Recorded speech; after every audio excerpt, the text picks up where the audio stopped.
tarde. Vamos iniciar, então, as atividades do 19º Seminário Internacional Arcai, Democracia Antiga Revisitada, agradecendo o convite sempre generoso do Gabriele Cornelli. Então, a primeira fala de hoje, da tarde de hoje vai ser do Daniel Nascimento, da Universidade Federal do Rio de Janeiro, que vai apresentar uma conferência intitulada História e Democracia em Aristóteles. Daniel Nascimento é professor de Filosofia Moral e Política no Departamento de Filosofia da Universidade Federal do Rio de Janeiro.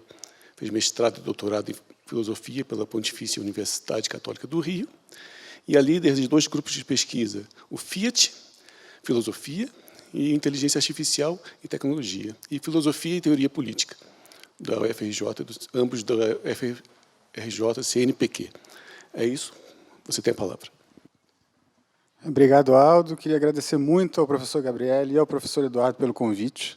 Estava aqui tentando me lembrar qual foi a última vez que eu apresentei um trabalho na frente de uma plateia. Eu não me lembro.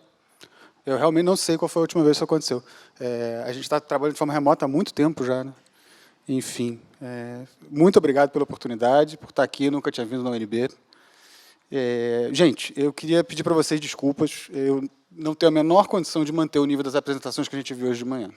O que eu estou apresentando para vocês é literalmente um trabalho em progresso. Ia ler, não vou fazer isso com vocês, vou tentar falar e explicar para vocês como é que eu cheguei nesse tema, que não é um tema, o meu principal tema de pesquisa hoje, bem de longe. Eu comecei a prestar atenção nessas passagens, das quais eu vou falar, que é uma passagem do livro 3, uma passagem do livro 4 e alguma coisa do livro 6, porque eu estava estudando teoria democrática na UFRJ com os meus alunos, o pessoal que estuda muito Rawls e filosofia política contemporânea, e o interesse deles no Aristóteles começou a despertar por minha causa e por causa de algumas coisas que o Rawls dizia, e um dos pontos que a gente achava em comum era esse diagnóstico do Rawls e do Aristóteles, que é, bom, de agora em diante, vai ser democracia e não tem jeito. E era engraçado, porque os rawlsianos viam esse diagnóstico e diziam isso é assim mesmo, e eu, como aristotélico, dizia, veja, já pensaram isso antes, e você veja só como não é bem assim. Ele também achava que não ia haver outro regime nunca mais. E a gente tem a Idade Média inteira no caminho. Então, assim, não tem nada garantido. E, ao mesmo tempo, eu comecei a contar para eles a história do Aristóteles, e por que ele achava isso? E eu mesmo comecei a olhar melhor essas passagens e me dar conta de que eu não tinha entendido muito bem por que ele achava isso. E até hoje eu não entendo muito bem por que ele acha isso. Porque a verdade é o seguinte, se o que eu vou dizer aqui faz algum sentido, nessas 3 passagens você tem uma história de um processo. Ele vai dizer, olha, teve uma época que era só monarquia, e agora não é mais. E isso mudou. E aí ele fala dos números das pessoas, as cidades aumentaram muito, e é isso que a gente lembra. Ele fala da arte militar, é disso que a gente lembra, e ele fala um pouco também da proliferação dos indivíduos virtuosos, e disso a gente lembra. Só que essas são 3 causas que são citadas por ele, junto com algumas outras que aparecem também, e, ao mesmo tempo, tem um processo. Tem uma coisa.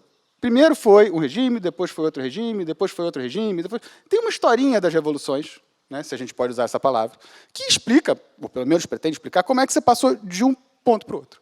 Agora, o Aristóteles não acha que tem uma história que vai explicar como é que todas as comunidades foram. O que ele parece acreditar, eu acho, é que tem mais ou menos um processo histórico identificável, certo? Vai dizer, ó, aqui aconteceu alguma coisa.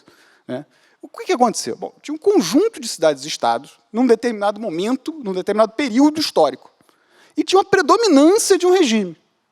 E isso acabou. Certo? Então, o que eu estou tentando entender? Como é que isso passou de um ponto para o outro? Eu vou apresentar, portanto, uma historinha para vocês, um processo. Primeiro foi tal regime, depois foi tal regime, depois foi tal regime. Qual é a ideia que, a princípio, é preciso não ter logo de saída? Que esse processo é um processo uno e que a gente está supondo que isso aconteceu igual em todas as comunidades políticas. Isso, em nenhum momento ele diz que foi assim. Certo? A ideia tem uma coisa, tem um processo geral, certo? Que sai de um lugar e chega no outro. E tem, ao longo da obra, algumas passagens onde ele deixa entrever quais são as causas que ele acha que, em cada momento do processo, podem estar influenciando, certo? A mudança do regime. A minha tentativa aqui é entender que causas são essas e como é que elas funcionam. Eu acho que ainda sei muito pouco sobre isso. A única hipótese que eu tenho no momento é o seguinte, as causas são derrotáveis. Elas são causas como as causas que causam um movimento animal quando ele vai falar disso no debate animário. Ele diz, ó, tem uma causa que tem um efeito se nada impedir. Se nada entrar na frente, se nada segurar, a gente chega lá, certo? E tem várias causas, não é uma só, não são duas. Até onde eu pude ver, ele não vai dizer que nenhuma delas é necessária, vai dizer, ó, isso aqui tem que estar aí, senão não tem revolução, certo? Mas ele supõe que todas elas são forças que, se você deixar elas funcionarem e não tiver nada que segura, vai ter revolução. Quer dizer, o regime vai mudar, certo? Então, vamos tentar ver que causas são essas. O que eu vou também pedir um pouco de paciência para vocês?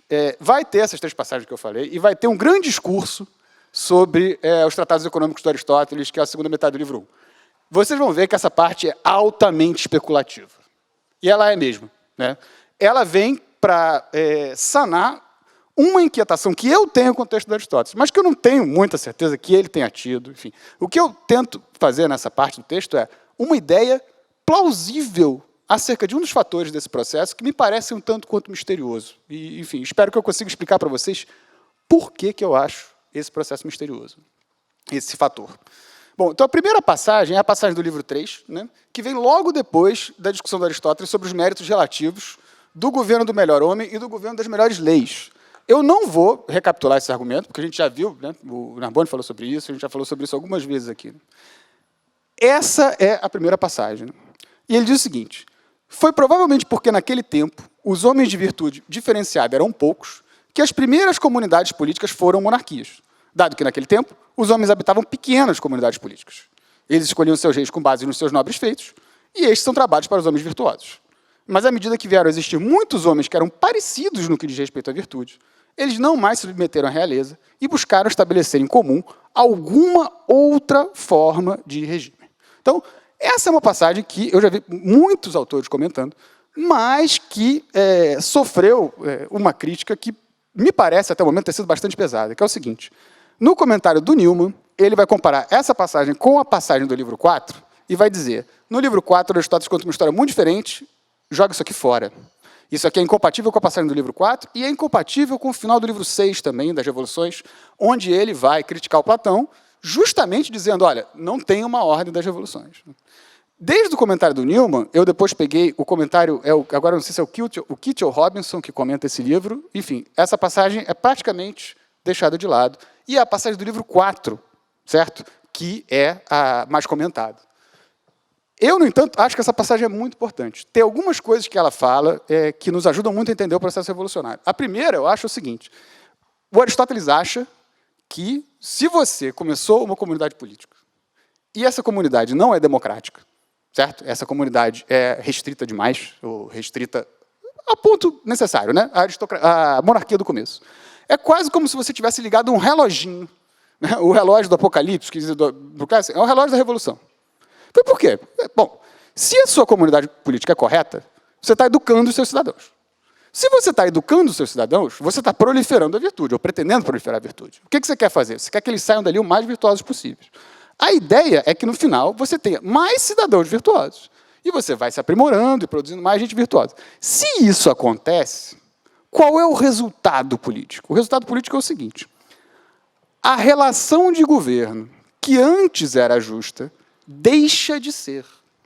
O regime que antes era adequado, deixa de ser. Por quê? Porque a relação de disparidade de virtude que existia antes e que justificava o governo não existe mais. Ou seja, você vai ter que mudar o seu sistema para que você continue sendo uma sociedade justa. Então você tem quase que, efetivamente, uma teoria de um progresso da virtude da educação dos cidadãos, que vai levar necessariamente à modificação do regime. Supondo que você não vai manter aquilo que era o caso no começo, que é o quê? Alguns homens muito melhores em virtude do que os outros. Não é esse o objetivo, certo? Do processo pedagógico para Aristóteles. Isso, quem viu isso, a meu ver, acho que é o único lugar que eu achei alguém que disse isso. Nos atos do simpósio sobre a política, o artigo do Pierre Pellegrin. Se não me engano, a publicação é de 90, mas as atos são de antes, e ele vê essa passagem e diz exatamente isso. Ele fala, olha, o que está acontecendo é o seguinte, né, o que a gente vê aqui? Para Aristóteles, a comunidade política tem uma tendência interna na direção dos governos mais populares e dos governos mais democráticos. Se ela funcionar direito, esse é o horizonte para o qual ele está caminhando. Certo? E veja, de fato, eu concordo com isso. Eu acho que ele tem razão. Né? O que vai acontecer? O que vai acontecer é o seguinte, mas, ó, no momento que você tiver gente virtuosa que quer e pode participar do governo, e essas pessoas estiverem impedidas de participar, você está incorrendo numa injustiça. Você não está distribuindo os prêmios da virtude tal como você deveria distribuir. E lá nos livros da Revolução ele vai dizer, isso é motivo de revolução. Mais especificamente, isso é motivo de revolução da monarquia para a aristocracia, que é o primeiro passo. Certo? É o primeiro passo. Quando isso começa a acontecer, você tem duas opções. Uma, você, enquanto monarca, vai afrouxando o seu governo, vai delegando seus poderes, e assim, como o Vitor me lembrou outro dia, e hoje de novo, você vai mantendo um regime que o Aristóteles, por vezes, chama de monárquico, mas você vai se perguntando, bom, se ele vai colocando mais gente para dentro, daqui a pouco ele já é aristocrático. Né? Ou você segura. Se você segura, você está criando as condições, né, do processo revolucionário. Bom, uma vez que isso está acontecendo, você já tem o quê, em princípio? Uma explicação suficiente para o desejo de revolução. E vejam, se você olha isso dessa maneira, e você não vê mais nada do Aristóteles, é fácil você pensar, a mesma coisa, né, a mesma razão que levou da monarquia para a aristocracia, vai levar da aristocracia para a democracia. É a mesma coisa. Certo? Os democratas, né, no momento em que a virtude se proliferar mais ainda, vai ter mais gente querendo fazer parte, e, eventualmente, ou você faz uma revolução, ou você cede. E é aí que a gente vai ver que a coisa não é bem assim. Quem leu o livro 5 já sabe, o Aristóteles diz o seguinte, olha, no caso da aristocracia, eles vão brigar por causa disso. O povo não vai. Não só. Né? E a frase dele, que é uma das melhores frases do livro 5, ele diz o seguinte, a multidão ela não se incomoda de não participar do governo. Ela se incomoda quando os governantes roubam. E aí ela se incomoda duas vezes. Ela se incomoda porque roubaram e porque ela não participou. Mas você tem que ter as duas coisas. Se você só não dá participação, mas governa de acordo com a natureza, como ele diz, para o benefício de todos, ela não vai te incomodar. Isso não vai acontecer. Certo? Então, vai ter que ter mais coisa para entrar... Mais coisa vai ter que entrar nesse processo para que você justifique por que a democracia toma o poder. O que acontece? Acontece que essa outra coisa entra mais cedo do que a gente esperava. Opa, passou rápido demais? Ah, desculpa, gente. Esse era o primeiro texto. Tá vendo? Esse aqui era o segundo. Foi certo? Eu apertei duas vezes? Bom, o segundo é esse aqui. E vejam o que ele diz. À medida que eles pioravam e ganhavam à custa dos fundos comuns, era razoável que surgissem oligarquias como resultado, pois faziam da riqueza uma coisa honrada. Depois disso, houve uma mudança para as tiranias, depois de tiranias para a democracia. Qual é o principal problema para mim desse texto? Para o que eu estou tentando fazer agora, que é estabelecer a ordem do processo. Quem pioravam? Se você olha para o texto anterior, tem duas possibilidades. Os reis da monarquia anterior pioravam, certo? E tornavam a riqueza honrada. E aí, o primeiro regime, logo depois da monarquia, já é a oligarquia. Ou, não, esses homens que aumentam em virtude, pegam o poder, instauram uma aristocracia e depois a aristocracia decai. Em princípio, desculpe, eu estou com a segunda hipótese. E essa é a cara do processo que eu acho, certo? Que está descrito aí. Você tem, primeiro, uma Basileia, um regime absolutamente correto, e depois a aristocracia, que também é correto. E aí é que a coisa de Aristóteles desanda. Você vai da aristocracia para a oligarquia, depois da oligarquia você vai para a tirania, antes que da tirania você volte para a democracia. Certo? E isso a gente vai ver, é um dos pontos de discordância em relação ao livro 4, onde a tirania não aparece. Né? O processo parece não passar por aí. Mas, veja, claro, você pode pensar que em diferentes cidades isso aconteceu de diferentes maneiras, certo? E o que mais que ele nos diz aí sobre esse processo? Ele diz isso aqui, ó. Isso, segundo ele, é a maneira como a coisa foi depois. Quer dizer, depois que você tem a primeira instauração da oligarquia, segue o processo. E o que acontece? Ele vai dizer, bom, colocando mais coisas em menos mãos, colocando sempre mais coisas em menos mãos, no certo sentido, né? por meio de um vil desejo de lucro, eles fortaleceram a multidão, ela os atacou e as democracias surgiram. Agora que aconteceu das cidades se tornarem ainda maiores, talvez não seja mais fácil surgir qualquer politeia que não seja uma democracia. Veja, faz sentido esse argumento diante da teoria do livro 5, que vai dizer, bom, efetivamente tem que ter injustiça por parte dos governantes para que você tenha uma multidão se mobilizando para instaurar uma democracia. Isso é uma crença aristotélica, faz sentido que ele impute isso lá atrás. Agora, o que a gente viu, se a minha interpretação está correta, o que acontece? Esse desejo vil de lucro, ele já foi instaurado antes. Ele começa quando a oligarquia, quando a aristocracia decai em oligarquia, certo? Ali isso já começou. Né? E ali isso já começou. Quando você vê, e tem uma segunda coisa, quando você vê essa descrição, não dá para não lembrar do argumento dele no livro 6 contra o Platão, que ele vai dizer o seguinte, o Platão diz para a gente que a gente tem uma mudança na direção de uma oligarquia porque os governantes têm o seu vil desejo de lucro, eles querem ganhar cada vez mais. E o Aristóteles vai dizer, é estranho, atopon ele usa, que você me diga que isso é o que causa a mudança para a oligarquia e não o fato de que os cidadãos mais preeminentes acham que tem que ter um critério de riqueza para participar da cidadania. Qual é o ponto que eu acho que o Aristóteles tem aí? O ponto é o seguinte, está faltando alguma coisa nessa explicação. Você me disse que os governantes estão se comportando mal e que eles estão gananciosos. Concordo. Eu já vejo por que você quer tirar eles dali. Agora, eu não vejo por que você acha que a oligarquia é o que tem que vir no lugar. Certo? Por que é esse o sistema que tem que ser implantado agora? Qual é a sua racionalidade para defender isso? Outra coisa que me salta aos olhos aí, e é aí que entra a parte especulativa da minha apresentação, é o seguinte. Estava tudo bem, certo? Na monarquia e na aristocracia. De repente, um vil desejo de lucro desencadeia um processo histórico de revolução generalizada. Certo? Ele não está dizendo, teve uma cidade ou uma comunidade política no qual isso aconteceu. Não. Ele está tentando explicar por que a gente foi de um regime que era preponderante num lugar, para outro. Então, assim, você tem um desejo humano que está sendo responsável por um processo social de larga escala.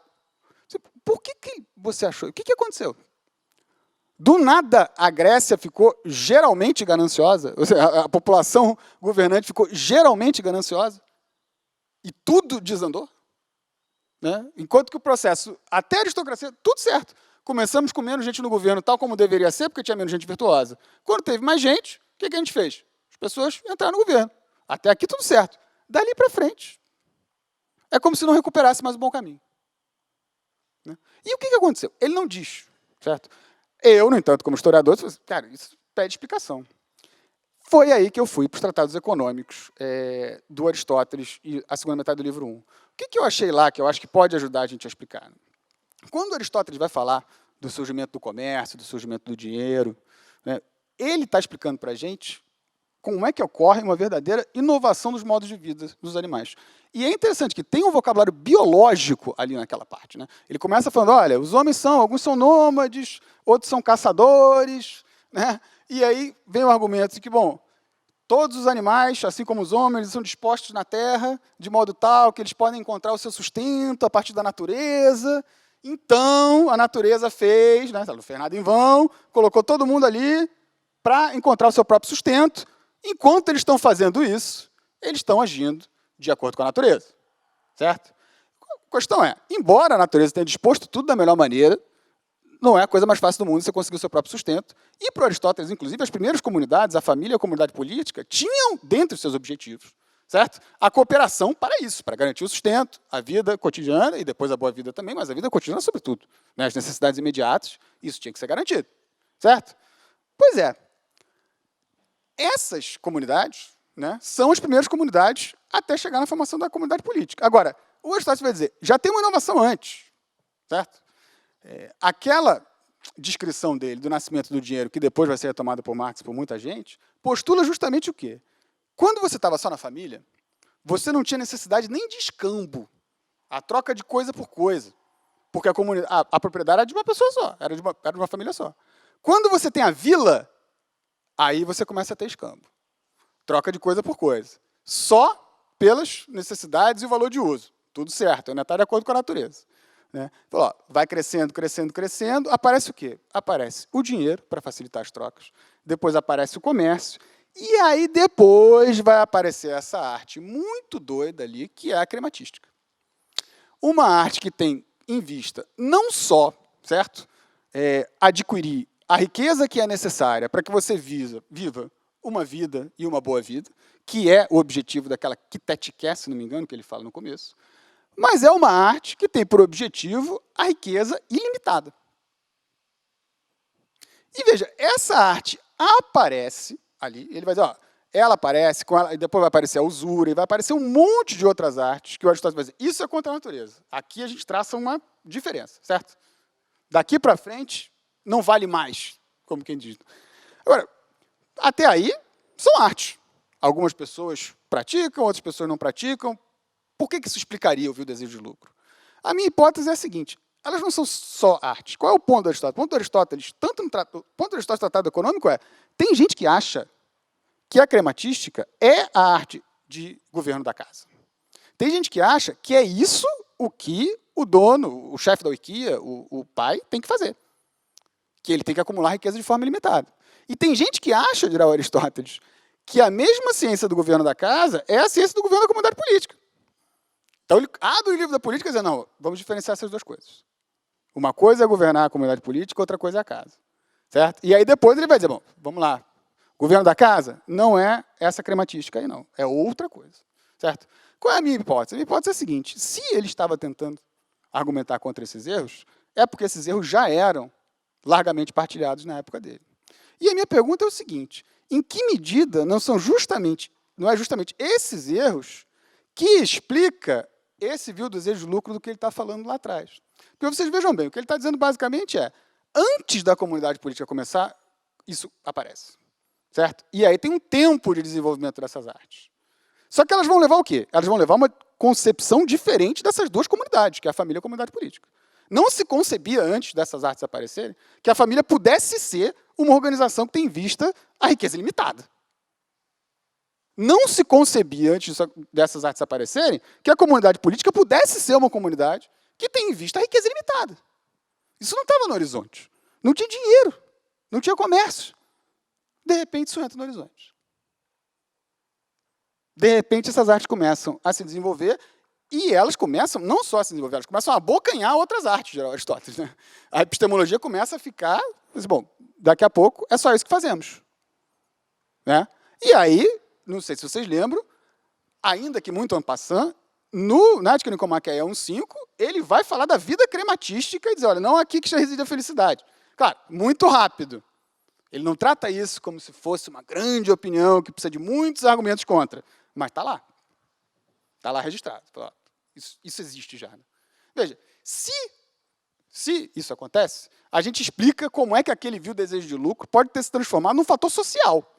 Porque aí não se trata mais de 1, ou 2, ou 3 monarcas que resolveram que vão abocanhar tudo que está ao redor. Se trata de uma sociedade que está experimentando uma mudança na mentalidade de governo das duas comunidades mais importantes, certo? Tanto no caso da família quanto no caso da comunidade política. Se isso é o caso, eu acho, bom, então a gente pode dar, digamos assim, mais peso.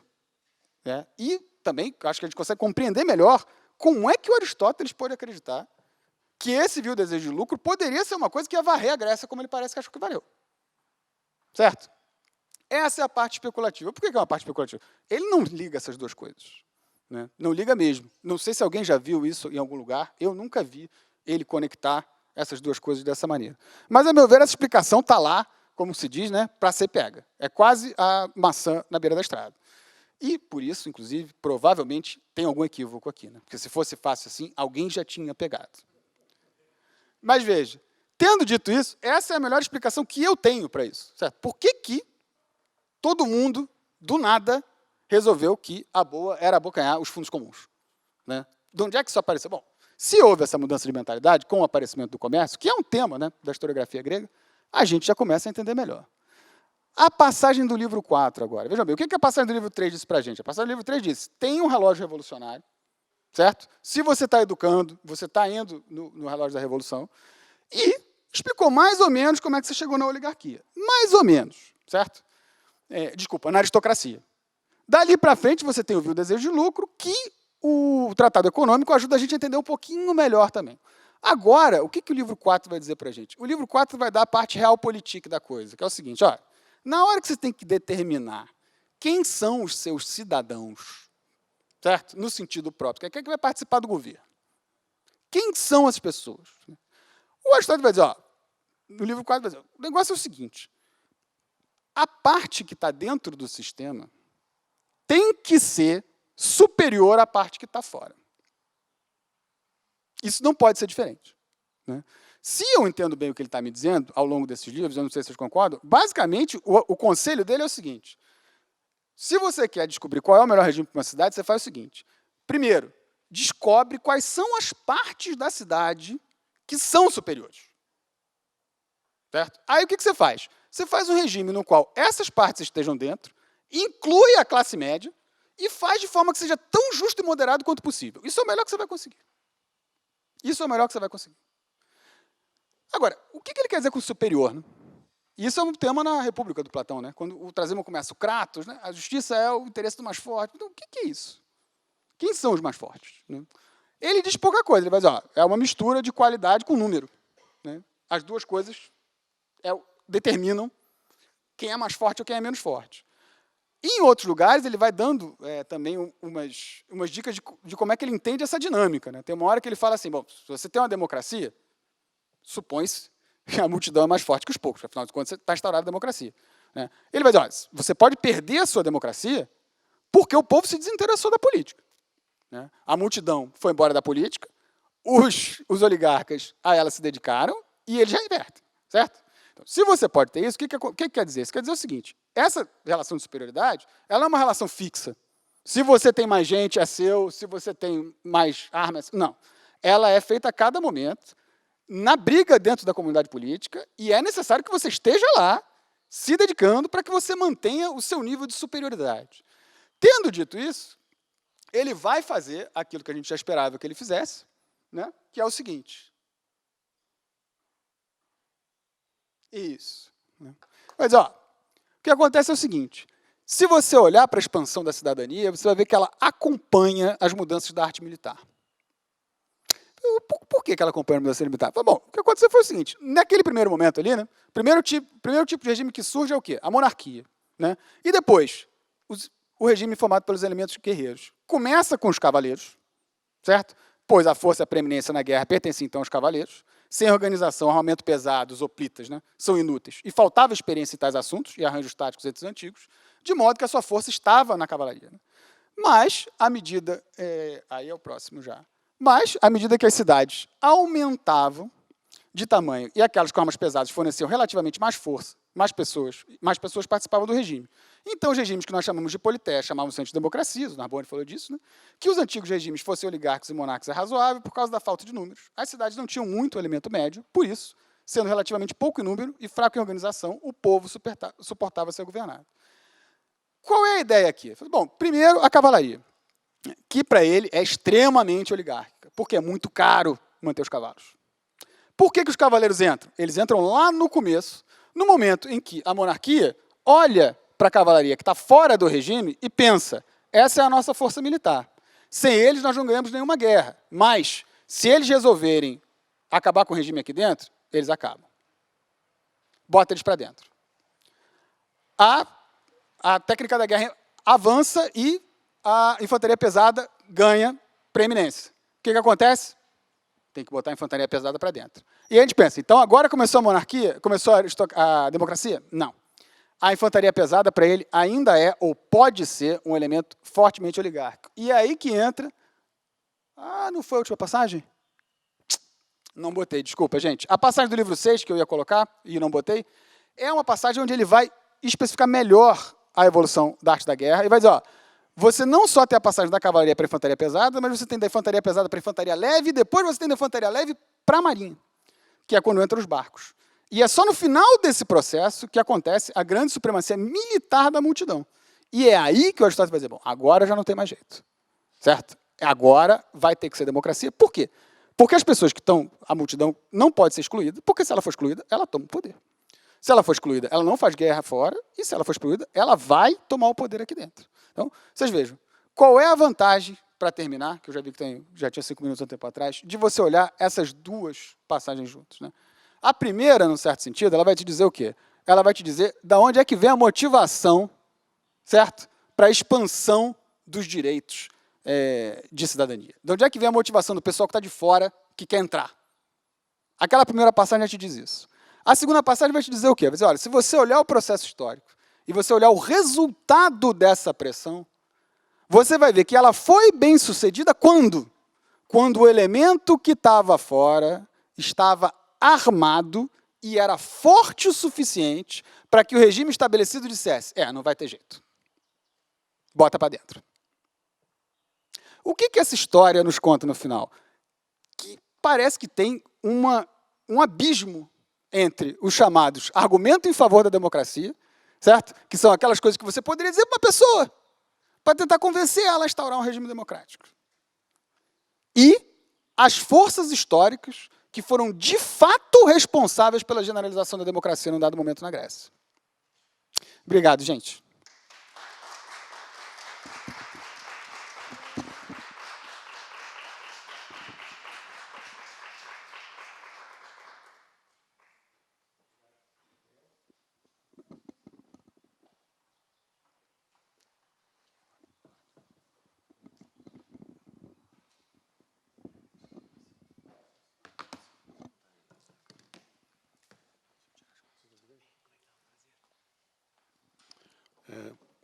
Alô?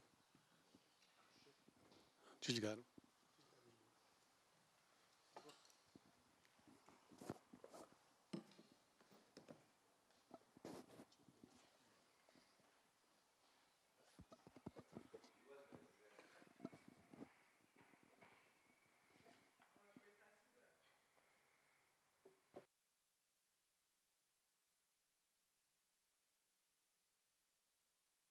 Bom, dando prosseguimento ao 19º Seminário Internacional Arcai, Democracia Antiga Revisitada,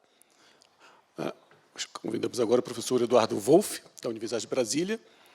Ele vai fazer uma conferência intitulada Eleitoria, fazer o que se quer e a virtude do cidadão na política de Aristóteles.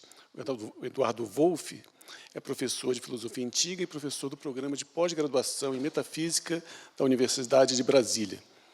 Pesquisador da Cátedra da Unesco Arcai, sobre as origens do pensamento ocidental, e editor associado da revista Arcai, bacharel e mestre em filosofia pela Universidade Federal do Rio Grande do Sul e doutor em filosofia pela Universidade de São Paulo. Você tem a palavra. Obrigado, professor Aldo. Prazer conhecê-lo pessoalmente, assim como muitas outras pessoas que eu estou encontrando pela primeira vez aqui. Depois de algum tempo, apenas de maneira virtual. Mais uma vez, eu reforço o meu agradecimento, em particular ao meu amigo professor Gabriele Cornelli, pela disponibilidade para organizar um evento sobre um tema como esse, e reforço também pela recepção à minha chegada aqui em Brasília e a maneira cuidadosa com que ele tratou um jornalista desempregado como um eventual bom professor de filosofia. Então, isso realmente é bastante generoso da parte dele. Eu vou parasitar a fala do Daniel e pedir para vocês que vocês também sejam mais, digamos assim, caridosos comigo aqui também. Tá? O que eu vou falar hoje para vocês tem relação com alguns dos elementos que já foram mencionados pelo professor Narbonne, pela parte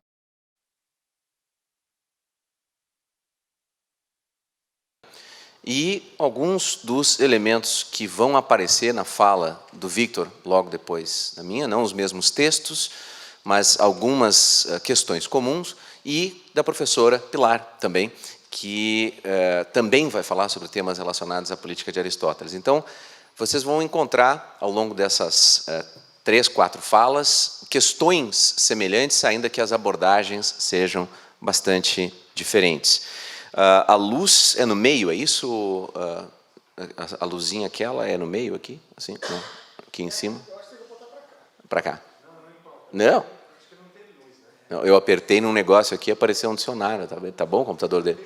Ah, não tem a luzinha. Ah, eu achei que tinha aquele laserzinho e tal. Não, desculpa, não precisa, tudo bem.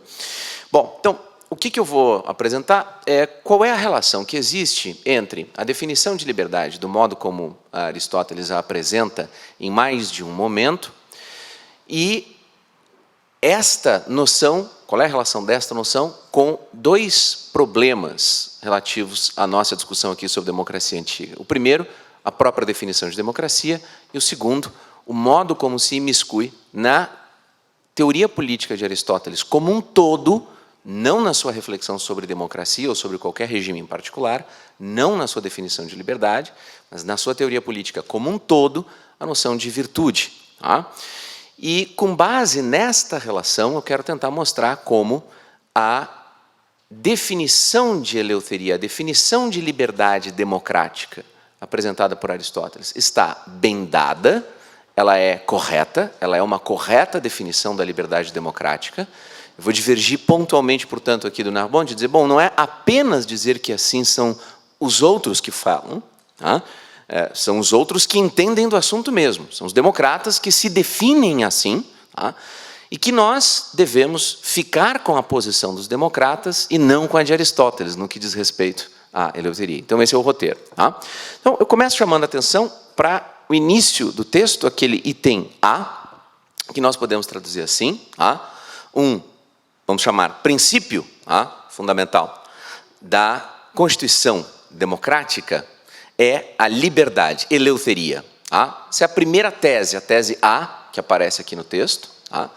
E a partir desta tese A, nós vamos ver agora uma segunda tese, logo após o trecho em parênteses, que eu quero explorar. Logo o trecho em parênteses, como o professor Narbonne mencionou de manhã, justamente nos diz, né, pois é isto o que as pessoas, o povo, as pessoas estão acostumadas a afirmar, a dizer, com base no fato de que apenas esta Constituição, apenas a Constituição dita democrática, efetivamente faz com que se possa tomar parte, fazer parte, partilhar a liberdade, o que é aquilo que eles declaram ser o fim, aquilo que a democracia visa, aquilo que ela tem por propósito, aquilo que ela tem por fim.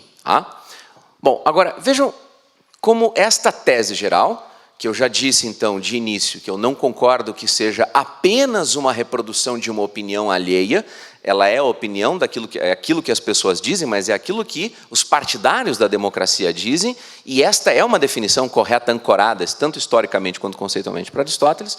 Como é que isso agora se desdobra nos elementos que me interessam para a gente chegar no resultado final? O item B começa justamente, eleutherias de men to en meri argestai kai archein. Isto é, a definição de eleuteria agora pode ser apresentada por meio de justamente uma liberdade, uma das marcas, um dos traços, uma das características da liberdade. Então, um dos sentidos de liberdade é governar e ser governado de maneira alternada, de maneira alternada, exatamente. Bom, esta definição é uma definição que é recorrente e que vai aparecer em mais de um momento no texto de Aristóteles, e não apenas de Aristóteles.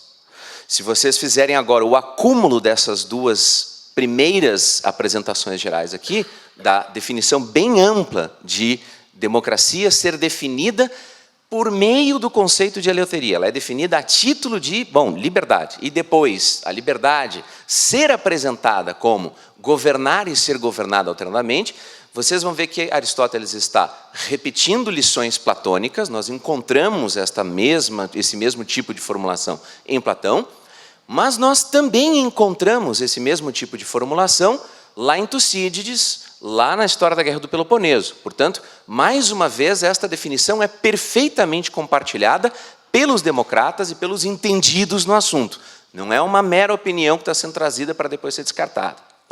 O que chama a atenção, e eu suponho que deve ter chamado a atenção de vocês, por meio desse conceito de governar e ser governado alternadamente, como sendo uma das marcas, uma das características da liberdade, que eu suponho que tenha chamado a atenção de vocês, o fato de que nós não esperamos que liberdade nos leve a esta formulação, que liberdade seja apresentada nestes termos, mas sim isonomia ou qualquer outra coisa, qualquer outro termo semelhante.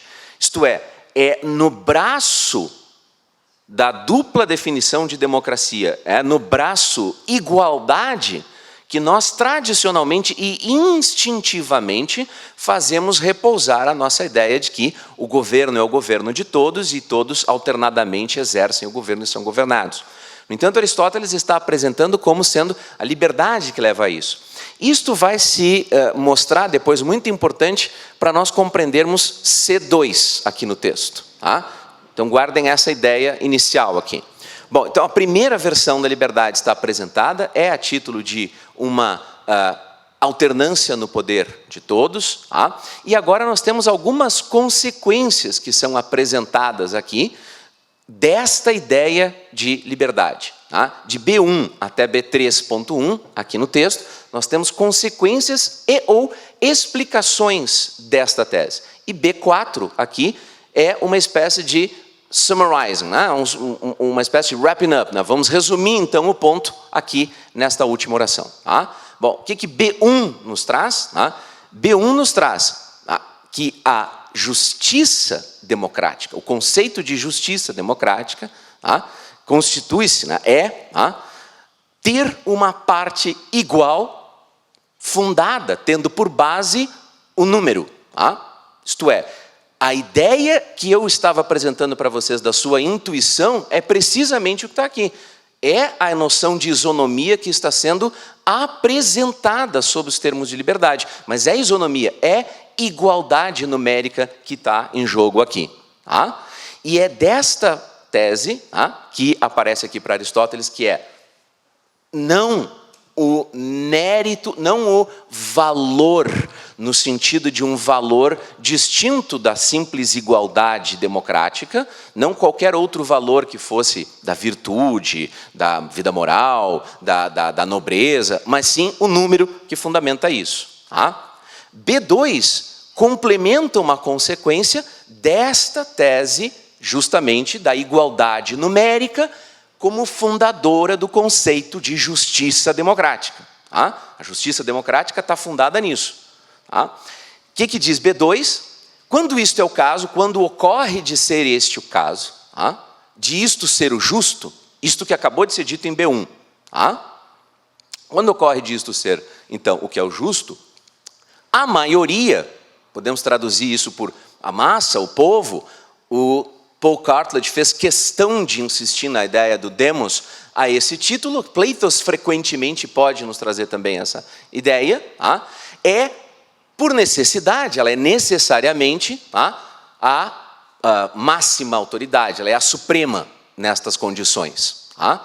Isto é, da noção desta igualdade estar fundada no número, surge a ideia de que é a maioria quem deve exercer este poder. Tá?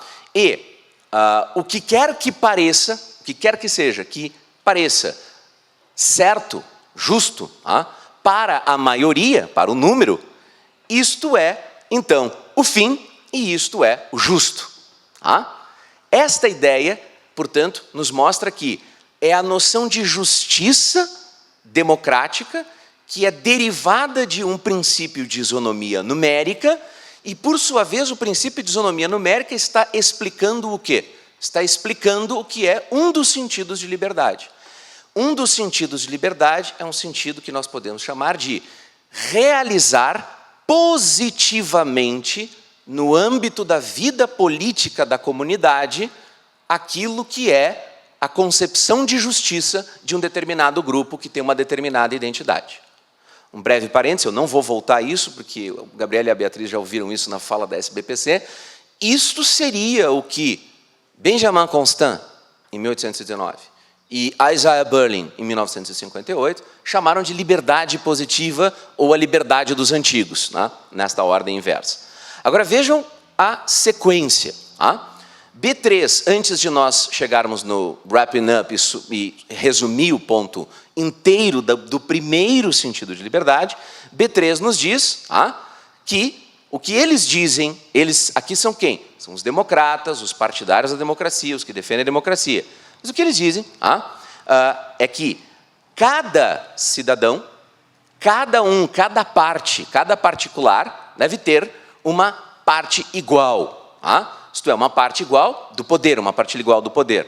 Tá? De tal modo que, nas democracias, B3.1, nas democracias, ocorre, venha a ser o caso, ocorre, de que os pobres, podemos trazer assim, os pobres, os menos privilegiados, são mais propriamente soberanos, dotados de soberania e de poder, do que os ricos, os afluentes, os prósperos.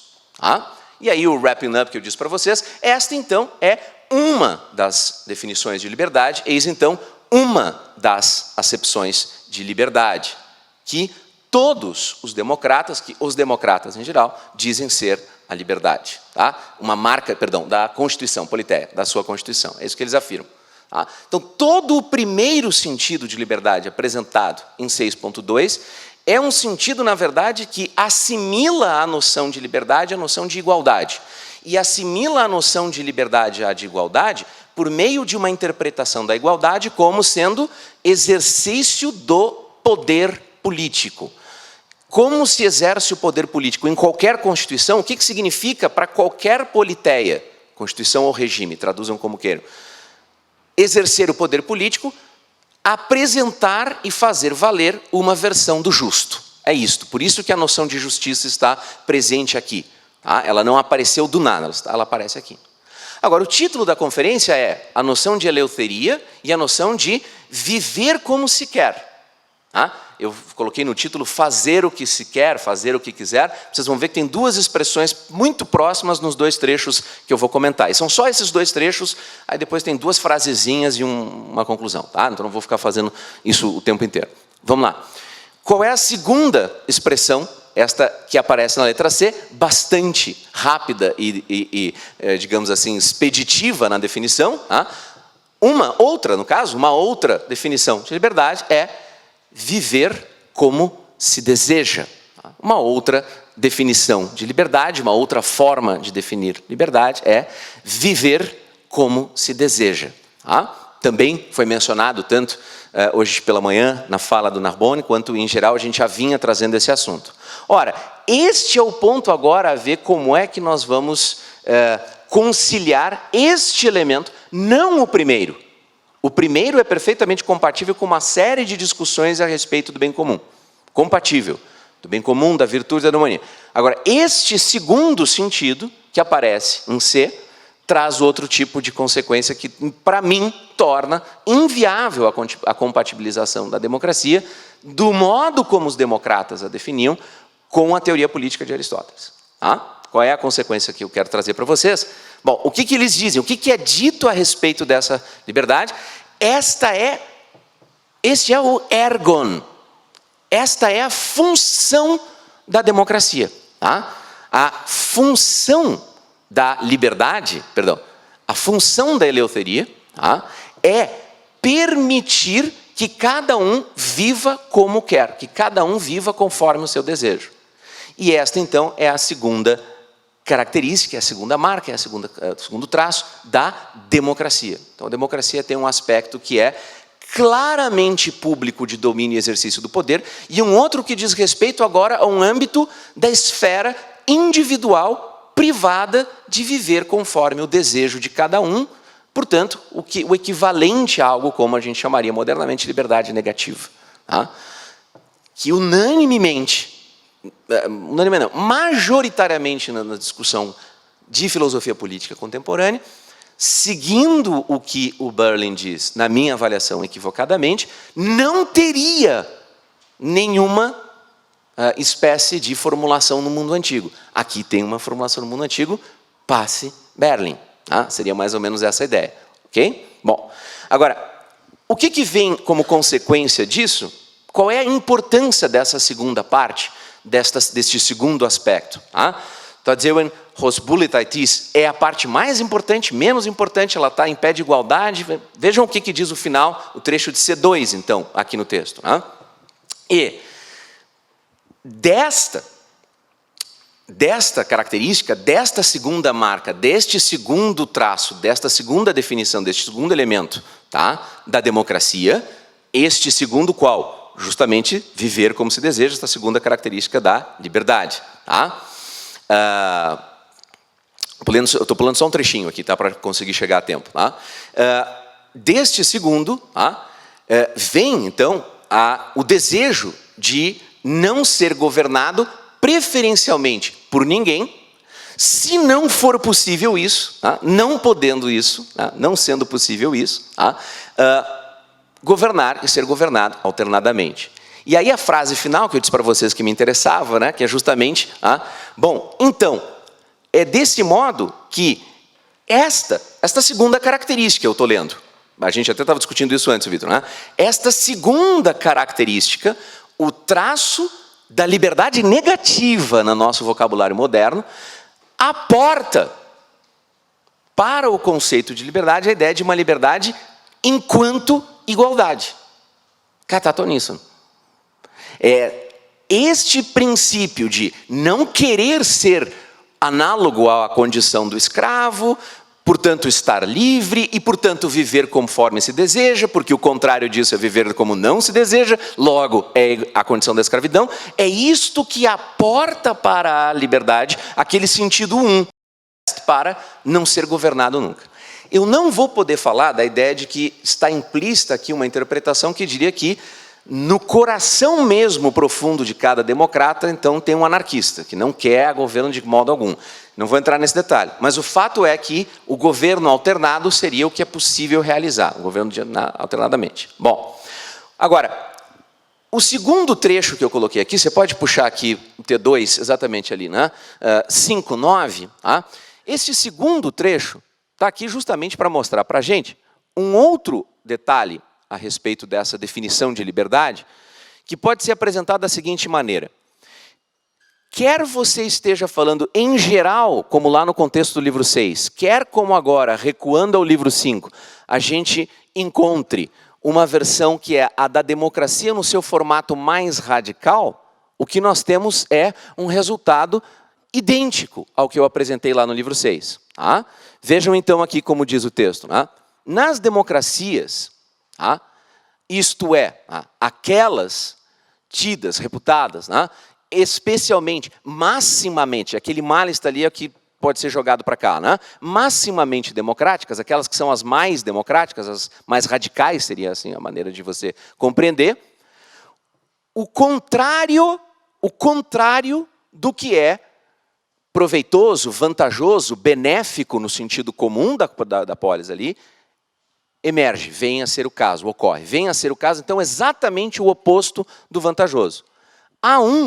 Afirma, então, a razão, a causa disso. Por que que é assim? A causa, a razão para isto, é que estas pessoas aqui, definem liberdade mal. Eles definem mal a liberdade. Então, Aristóteles está reconhecendo agora, de novo, é assim que os democratas entendem liberdade. Tanto quanto lá no livro 6. Só que aqui, neste momento, ele está sendo explícito em dizer o que tem de errado nessa concepção dos democratas. E ele diz, pois há, e tem B ali, pois há duas coisas pelas quais uma democracia é considerada, pode ser definida, pode se considerar definida. Podemos pensar que ela está definida. Primeira característica, B1, o poder majoritário, o poder da maioria. É isso que vocês vão ver Daniela Camacho, por exemplo, falar, entre outras coisas, ela tem produzido bastante sobre isso, a professora Daniela Camacho, lá de Berkeley, fala sobre esse tema do majoritarismo como uma característica da democracia. Ok. Segundo que aparece ainda em B1 ali, eu nem coloquei como um ponto à parte, vocês estão vendo, é eleuteria de novo. Mas eu não coloquei como um ponto à parte, vocês já vão entender por quê.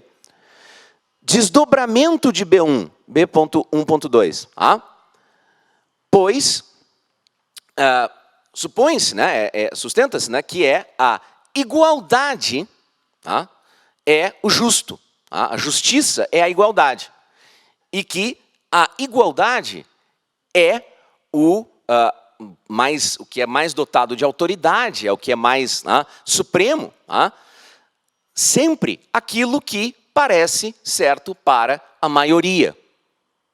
Ou seja, uma repetição daquilo que era a decorrência do conceito de justiça a partir do fundamento da isonomia numérica, da igualdade, da democracia.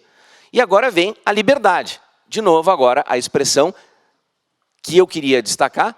E a liberdade é o quê? É fazer aquilo que se quer. Aí tem o poien mesmo, explicitamente, é uma outra maneira de dizer exatamente o texto que estava lá em Política 6.2, Todzeuen Rosbuletaitis, aqui é o fazer aquilo que se quer, é basicamente a mesma ideia. Ora, aqui aparece inclusive a citação do Eurípides que eu mencionei na hora do debate, nas perguntas com o Paul Cartledge. Vou pular isso aqui rapidamente para chegar no que me interessa, bem no final do trecho. O que Aristóteles diz que está errado com esse conceito? O que está errado? Ele diz que está errado, ele diz que está mal definido. O que ele diz que está mal definido é algo que deveria nos causar um espanto. Se está mal definido pelo que vem aqui no final. Ele diz, eles não deveriam, isto é mal, isto está mal, né? Faulon ali está aparecendo. Isto está mal, é errado, por quê?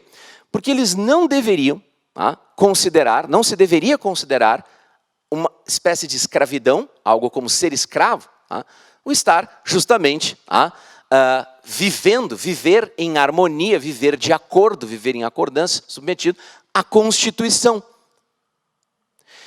Do outro lado de Dulean, ali, o que você esperaria se aquela definição lá de cima de eleuteria, liberdade, é ruim? Você esperaria que do outro lado de Dulean aparecesse ali eleuterian, e não soterian, segurança. E o ponto todo é, eles definem mal porque eles consideram que submeter-se à Constituição e viver sob as normas da Constituição seria privar-se de liberdade. E Aristóteles está dizendo, isso tudo está errado, pois não há nada de privar-se de liberdade, só que ele faz isso por meio de um argumento que possivelmente é implícito aqui, que é a liberdade em você viver de acordo com as leis da Constituição e, com isto, garantir a paz e a segurança social da vida em comunidade. O assunto é importante, como vocês podem ver. O assunto é particularmente notável. Bom, agora a gente, encerrando agora. Imagina o Marco aqui, Victor.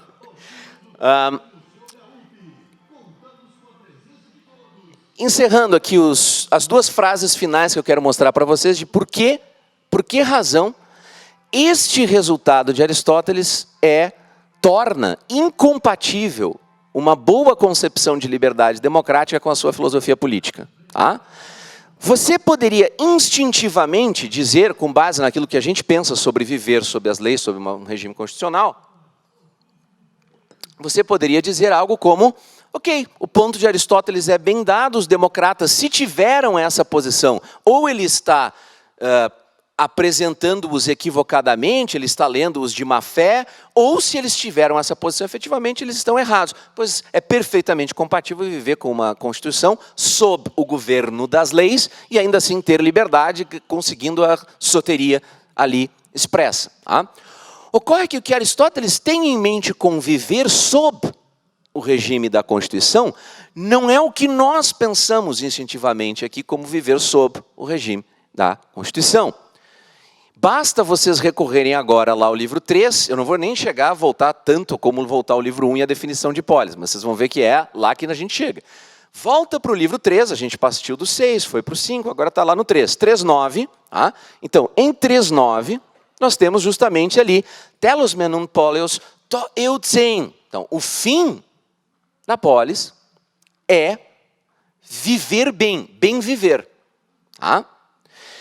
Agora, este fim da polis, que é o bem viver, e que todo mundo conhece porque está dito lá também na Política 1, desde a apresentação da teoria da polis de Aristóteles e tal, deve fazer soar o alerta em vocês de que esta expressão conecta-se com as outras três aqui em vermelho, Téleias, Autarcos e depois Eudaimonos, de uma maneira robusta, pesada, não de maneira acidental ou leve. O que eu quero dizer com isso? O texto continua, né? Bom, então, isso, mas Tauta, aqui se refere às coisas ditas anteriormente, aqui na passagem, não vou nem discutir aqui o que seria isso, mas estas outras, né, coisas, né, são em vista desse fim, tá? Harintelos, tá? Polis genon kai komon koinonia, isto é, teleias kai autarcos, né? Então, a polis é a koinonia de famílias, aldeias, em uma vida completa e autossuficiente. Final e autossuficiente, completa e autossuficiente, vamos deixar aberto. Em que momento da obra de Aristóteles vocês encontram essas definições? Tanto a definição de bem viver, quanto a definição de ser completa e final e autossuficiente, precisamente na Ética Nicomaquéia, no livro 1, também na Ética dele, mas na Ética Nicomaquéia, no livro 1, quando o sumo bem humano está sendo apresentado.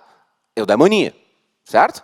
Pois bem, não é, portanto, para se espantar, que a conclusão de 3.9 seja justamente, dessa passagem de 3.9 que eu estou lendo com vocês, seja justamente, então, né, tudo destin hos famen, tos den eudaimonos kai kalos.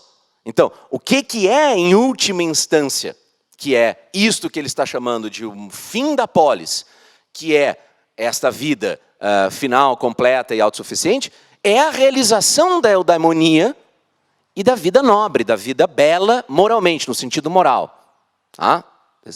Ora, então o propósito não de um regime em particular, não de uma constituição em particular, mas da polis, da definição mesma de polis, não é apenas você viver de um determinado modo ou outro, melhorzinho, um pouquinho melhorado aqui e ali, ou o Vitor vai divergir de mim algumas coisas aqui, mas é a realização da eudaimonia, é a plena realização do bem supremo humano. Vocês vão ver que isso está dito de maneira indireta aqui em T4, você pode, aí com isso eu encerro, né? Que é justamente, não precisa passar outra página ainda, que é justamente a ideia que Aristóteles traz, não vou nem detalhar aqui, a virtude do cidadão, uma vez que, se nós aceitamos, tem um hiper ali, né? Então, se, de fato, as constituições são diversas em espécies, há diversas espécies de constituições, então, uma vez que isto for o caso, tem diversas virtudes dos cidadãos. O cidadão não terá, a virtude do cidadão será diferente em cada Constituição. Agora, o homem bom, este tem uma virtude que é teleian, completa, plena. Ela é a virtude perfeita e completa, que é exatamente aquela que está sendo mencionada implicitamente, porque a palavra não aparece, em T3, o trecho de Política 3.9. Então a areté não aparece ali, mas é exatamente aquilo que garante a boa vida e a vida da felicidade, a vida da eudaimonia. Por fim, como você compatibiliza isso, então, com democracia?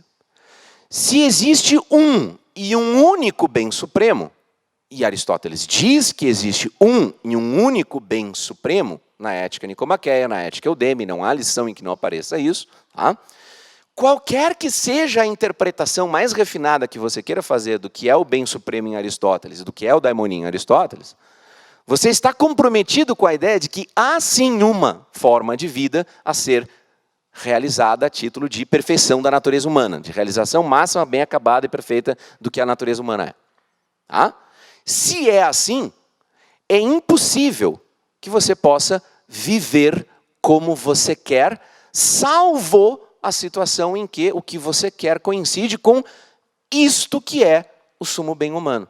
Só é possível, efetivamente, viver conforme você quer, se os seus desejos todos satisfazem desejos virtuosos, bons, nobres e felizes. Passa aí a última fala. Faleceu agora em 8 de agosto o professor John Cooper. Pode baixar ali para mim, por favor. Lá da Universidade de Princeton.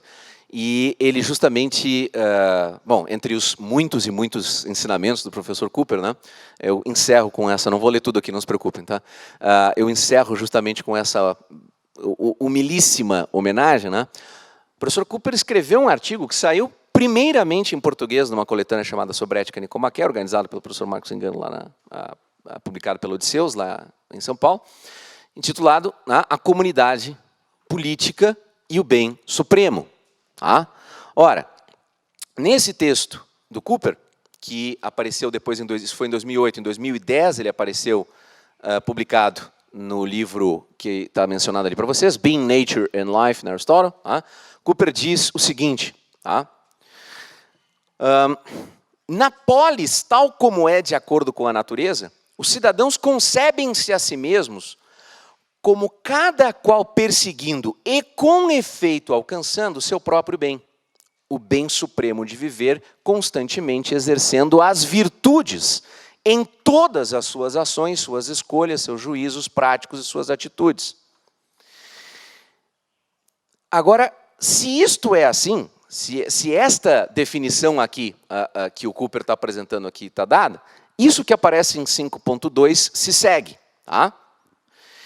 Podemos começar a responder estas questões, notando que cada cidadão que participa nessa koinonia, nessa comunidade política, julga seu próprio esquema de valores contido em sua perspectiva virtuosa sobre a vida, com suas atribuições de valor relativo e comparativo a todos os bens disponíveis a um ser humano, aí incluída a própria atividade virtuosa, como algo que não apenas cada qual entende ser correto a partir de sua experiência pessoal e de sua educação, em outras palavras, cada qual julga seu próprio esquema de valores, não apenas relativamente ao seu insight moral privado.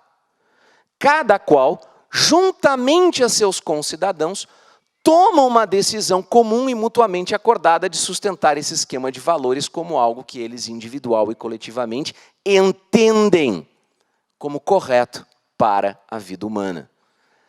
Só é possível realizar o propósito da polis se nós formos todos maximamente virtuosos e realizarmos maximamente a eudemonia.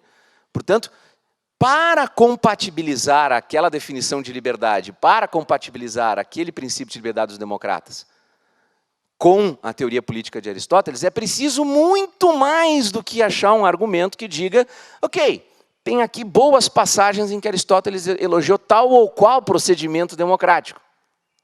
Você precisa ou modificar a inteira teoria do que é a polis e do que é a filosofia prática de Aristóteles, ou assumir que você vai romper com essa interpretação aqui e dizer que você vai interpretar segmentadamente, separadamente, apenas aquelas porções lá da democracia. Em última instância, apesar de estudar Aristóteles, ele não é o melhor dos parceiros para uma defesa da democracia. Obrigado, era isso.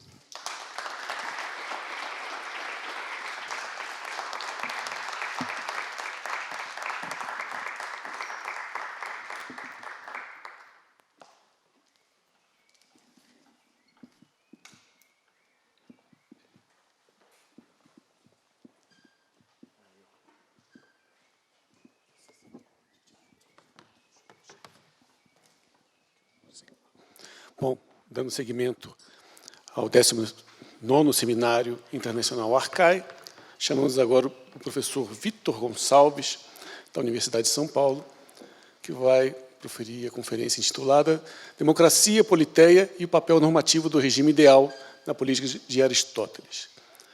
Vitor Gonçalves é bacharel em Direito pela Faculdade de Direito de Ribeirão Preto, da USP, mestre em Filosofia Antiga pela Faculdade de Filosofia, Letras e Ciências Humanas da USP e doutorando em Filosofia pela mesma instituição. Você tem a palavra. Boa tarde, agradeço a todos, agradeço ao Gabriel, ao Eduardo e toda a comissão organizadora e todos vocês presentes. Tal como meus predecessores, eu também peço um pouco mais de piedade antes da minha apresentação, não só porque a qualidade dos meus antecessores é superior à minha, como também porque eles são mais numerosos. Bom, eu temo que a minha apresentação... Me ouvem bem? Bom, eu temo que a minha apresentação, em razão do tempo, para usar um termo aristotélico apresentado em Metafísica Delta, mutilada, colobon. Faltam partes, mas creio que não as essenciais. O Eduardo, que conhece uma outra versão desse texto, sabe que a segunda parte do que eu direi para vocês hoje é resumo de uma apresentação de cerca de 45 páginas. Então, vou correr um pouco na leitura para chegar lá. Bom, nesta apresentação, eu pretendo propor uma certa leitura da relação entre regimes desviados, regimes corretos e o melhor regime na política de Aristóteles, partindo de um caso particular dela, a saber, a relação entre democracia, a politeia e o melhor regime. Apesar disso, minha preocupação central nesta apresentação não diz respeito a particularidades dessas relações, mas antes é uma questão muito mais geral, sobre como se deve interpretar o método da política de Aristóteles.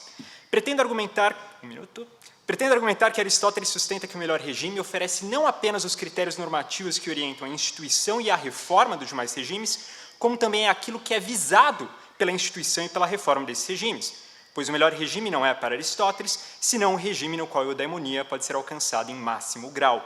Isto é, quer me parecer que o melhor regime cumpre um papel normativo precisamente porque a eudaimonia é o fim visado na instituição e na reforma dos demais regimes, ainda que se tratem de reformas que, a princípio, parecem tão somente preservar a existência de um regime desviado como a democracia. Isto é, ao se reformar regimes democráticos visando sua preservação, o que se está fazendo é algo que visa fundamentalmente o melhor regime, pois se estaria aproximando esse regime do melhor regime em alguma medida. No curto tempo que disponho, não poderei explorar este ponto de modo plenamente satisfatório, nem mesmo dizer muito sobre a relação entre democracia, politeia e o melhor regime em particular, razão pela qual vou me ater a duas tarefas. Primeiramente, eu gostaria de mostrar que esta leitura é sugerida por 3 textos. Nos 2 primeiros, Aristóteles fala de bons governos em regimes democráticos. No terceiro, sobre como se evitar facção na cidade. Estes textos são centrais para os meus objetivos porque regimes democráticos bem governados seriam bons candidatos para cumprir a função de critério normativo para uma reforma que visasse, supostamente, tão somente melhorar democracias enquanto democracias, por exemplo. Além disso, como pretendo mostrar, estes textos parecem sugerir que mesmo regimes democráticos que podem ser bem governados são fundamentalmente precários e instáveis, como o Daniel colocou, como se houvesse um relógio apontando para a dissolução desse regime de alguma maneira. Razão pela qual a manutenção da comunidade política parece depender, no longo prazo, de uma reforma que altere de alguma maneira a natureza desses regimes. Em outras palavras, para Aristóteles, preservar democracias implica transformar essas democracias em regimes de outra natureza, por exemplo, em regimes constitucionais, politeiai. No entanto, como veremos, a leitura que defenderei não é o único modo de fazer sentido disto, razão pela qual, em segundo lugar, a segunda tarefa, pretendo mostrar que há boas razões para se dizer que o método adotado por Aristóteles na política é tal que, mesmo quando se está pensando em reformas de regimes desviados, essas reformas são atos cuja realização é, em um certo sentido, produtiva do melhor regime. Por conseguinte, regimes desviados seriam regimes cuja reforma visa não melhorá-los enquanto regimes de tal tipo, isto é, melhorar democracias enquanto democracias, oligarquias enquanto oligarquias e tiranias enquanto tiranias, mas a instituição de um regime que se aproxime mais do melhor regime, pois somente assim é possível garantir a estabilidade da comunidade política.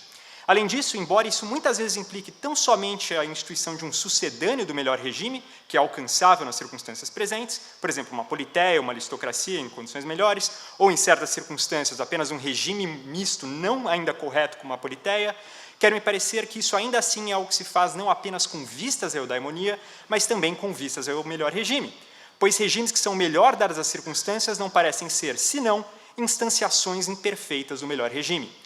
Nesta perspectiva, regimes corretos, por sua vez, como o regime constitucional, a aristocracia e a monarquia, seriam instanciações do melhor regime em circunstâncias não ideais, cuja escolha e viabilidade de instituição em uma dada cidade dependerá de condições materiais e populacionais dessa cidade.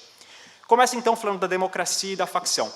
Como é bem sabido, Aristóteles, tal como Platão, considera a democracia um regime desviado. Especificamente, Aristóteles estabelece que a democracia é uma corrupção da politeia. Isso não significa, porém, que democracias não podem ser bem governadas.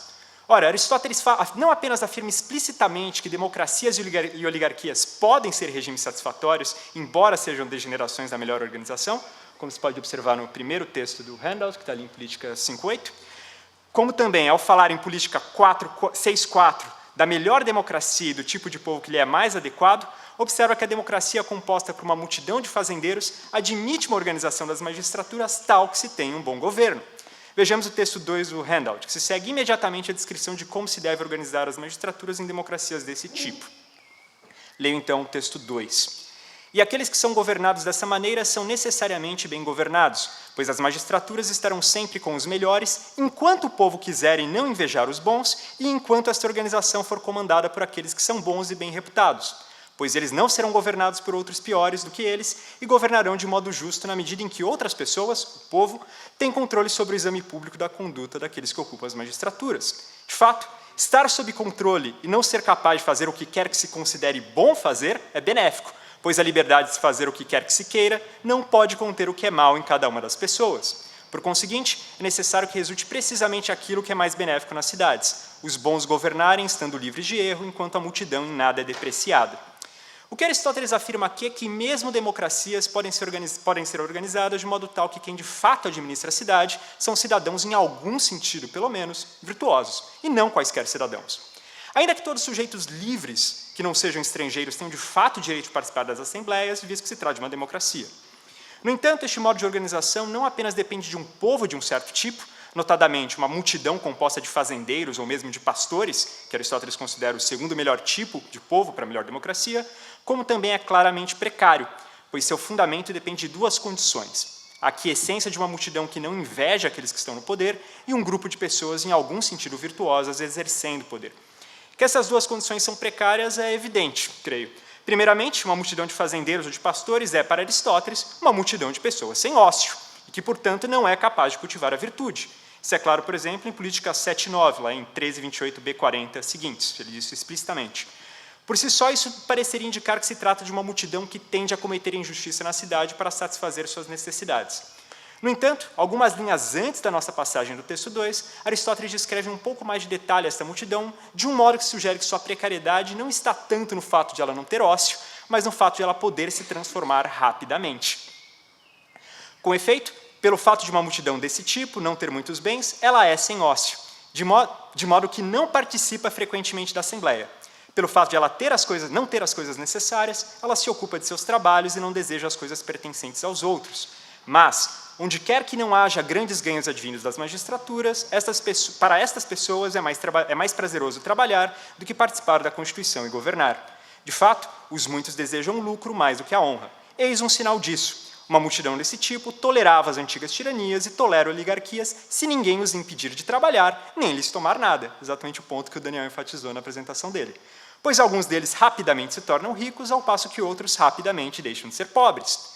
Ademais, se eles têm algum amor pela honra, estar em controle da escolha e do exame público da conduta daqueles que ocupam as magistraturas supre a sua necessidade. Portanto, a falta de ócio de uma multidão agrícola é uma falta de ócio qualificada, que dispõe de alguns bens e de uma ocupação, tal que esta multidão, ao trabalhar, é capaz de suprir as suas necessidades. Isto é, eles não têm as coisas necessárias porque têm de trabalhar para obtê-las. No entanto, se essa multidão não é impedida de trabalhar e se o grupo de notáveis da cidade não lhes toma nada dos fundos comuns, por exemplo, esta multidão não será por muito tempo uma multidão de pobres, pois alguns se tornarão ricos e outros deixarão de ser pobres, como Aristóteles nos diz. O que ele está nos dizendo, portanto, é que uma multidão desse tipo é fundamentalmente transitória, de modo que um regime democrático dessa natureza é um regime precário porque sua população está em transformação. Semelhantemente, nada garante que os cidadãos que exercem poder na Assembleia sejam de fato virtuosos e não façam pouco da multidão de fazendeiros ou de pastores, dando-lhes motivo para a facção, senão o fato de o povo ser responsável pelo exame público das magistraturas e também ter voz na escolha dos magistrados. Isto é, o sucesso de um regime desta natureza depende de um arranjo frágil, que pode ser desfeito caso as condições populacionais sejam alteradas. Ademais, uma população pobre em larga medida rural é algo que só é possível em cidades com certas condições geográficas, mais uma razão para não tomar, às vezes, como um critério normativo para a reforma de democracias. O que eu gostaria de sugerir, tendo este exemplo em vista, é que, em última instância, a preservação de um regime desviado como a democracia simplesmente não é possível se não tomar medidas que progressivamente aproximam este regime de um regime correto, sobretudo no que diz respeito a como se educa a população. Em outras palavras, democracias enquanto democracias, tal como também os demais regimes desviados, seriam, para Aristóteles, regimes fundamentalmente instáveis. E o verdadeiro remédio para esta instabilidade seria reformar esses regimes de modo que eles progressivamente se aproximem de um regime correto, tanto do ponto de vista da distribuição das magistraturas, quanto do ponto de vista populacional. Por exemplo, na medida em que uma multidão de agricultores, inicialmente preocupada apenas com a satisfação de suas necessidades, deixa de ser pobre e passa também a querer honras na cidade, se ela não for bem educada, o regime se degenerará. Por exemplo, em um tipo pior de democracia, ou mesmo em um tipo de oligarquia, se os ricos entre esses fazendeiros se unirem aos notáveis da cidade. Quero me parecer que Aristóteles dá sinais claros dessa posição já no livro 2 da Política, certa altura da crítica que dirige a Constituição proposta por falhas da Calcedônia, discussão que, creio, está ao fundo dessas passagens sobre a democracia. Vejamos o texto 4 do handout, que trata da facção. Além disso, as pessoas promovem facção não apenas em virtude da desigualdade de propriedade, mas também em virtude da desigualdade de honras, mas de modos contrários em ambos os casos. Isto é, os muitos promovem facção em virtude da desigualdade a respeito das posses, ao passo que os cultivados a respeito das honras, no caso de elas serem iguais para todos. De onde provém o dito, tanto bom quanto mal tendo uma mesma honra. As pessoas não apenas cometem injustiça devido às coisas necessárias, para as quais falhas crê que a igualdade de propriedade seja um remédio, de modo que não roubem por terem frio ou fome, mas também a fim de se aprazerem e não mais terem apetites, pois se eles têm apetite por mais do que as coisas necessárias, eles cometem injustiça para remediar isto. Mas não apenas por isto, mas também a fim de se aprazerem com prazeres sem dor. Ora, qual o remédio para essas três coisas? Para os primeiros é uma pequena propriedade e ocupação. Para os segundos, moderação. E no terceiro caso, a saber, se algumas pessoas querem coisas por elas próprias, eles não devem procurar senão o remédio divino da filosofia, uma vez que os demais prazeres requerem seres humanos. Porém, as pessoas cometem as maiores injustiças em razão dos excessos, e não apenas em razão das coisas necessárias. Por exemplo, as pessoas não se tornam tiranos para que não passem frio. Por esta razão, inclusive, as honras são grandes se mata não um ladrão, mas um tirano. Duas coisas são centrais nessa passagem. Em primeiro lugar, a importância dada por Aristóteles para a satisfação das necessidades básicas, cujo remédio é a garantia de uma pequena propriedade e ocupação, que, como vimos, é precisamente o que ocorre nas democracias agrícolas. Em segundo lugar, que a satisfação das necessidades básicas não é suficiente para evitar facção, pois é preciso ainda uma educação moral tal que os desejos da população sejam limitados, de uma educação filosófica, tal que a demanda por prazeres não ligados a objetos necessários seja satisfeita de um modo que também não prejudique a cidade. Se isso é verdade, então, em última instância, para se eliminar a instabilidade de democracias agrícolas ou pastoris, seria necessário, 1. Educar os cidadãos que efetivamente tomam decisões nas assembleias e que ocupam as magistraturas para que eles não cometam excessos e, sobretudo, 2. Educar a multidão de fazendeiros e de pastores na medida em que eles obtêm ócio, para que eles não invejem os demais cidadãos e que não façam facção buscando satisfazer desejos excessivos. Portanto, estabilizar definitivamente uma democracia desse tipo parece implicar ou bem que se caminhe em direção à politeia, tal que a cidade passe a ser formada por uma multidão de cidadãos de classe média, minimamente educados, e que dispõem de ao menos algum tempo livre para o cultivo da virtude, ou bem em direção a algum outro regime correto, seja uma aristocracia, de modo que a multidão pastoril seria simplesmente excluída da participação da Constituição, seja uma monarquia. Essas últimas duas opções, porém, só seriam viáveis a depender de certas condições populacionais e geográficas muito particulares. Uma monarquia, por exemplo, de uma população reduzida, tal que possa haver uma grande desproporção entre a qualidade do governante e a qualidade dos governados, o que em algumas cidades só pode ser o caso por um curto período de tempo. Como eu lhes disse no início, porém, essa leitura é apenas uma entre várias outras que tentam entender como Aristóteles procede na política. Em todo caso, a ideia que creio que esses textos deixam clara está em direta oposição a uma tese defendida por Werner Jäger nos anos 20, que, ao tratar da investigação levada a cabo nos livros 4 e 6 da política, argumenta que, nestes livros, Aristóteles procede de um modo que se aproxima da biologia, pois está interessado nos diferentes tipos de regime e no que é bom para cada um desses regimes enquanto tais. O argumento de Jäger é parte de um argumento mais amplo a respeito da ordem de composição de livros da política. No entanto, a tese por ele defendida sobre o modo como Aristóteles pensa a reforma dos regimes não parece depender deste argumento mais amplo. Mais recentemente, Christoph Horn, por exemplo, em um artigo de 2013, defendeu precisamente a ideia de que a tarefa de reforma dos regimes desviados visa melhorar democracias enquanto democracias, oligarquias enquanto oligarquias e tiranias enquanto tiranias, e não transformar a natureza desses regimes. O argumento de Horn parte da premissa acertada de que transformar regimes sem preparar a população para a nova organização causaria mais problemas de instabilidade, e não se compromete com a tese de Jäger a respeito da ordem de composição dos livros da política. No entanto, como vimos, ao menos no caso do que seriam boas democracias, mas penso que isso pode ser generalizado, o que exige a reforma do regime é precisamente uma população em mudança. Ademais, quer me parecer que reformas também envolvem preparar a população de alguma maneira.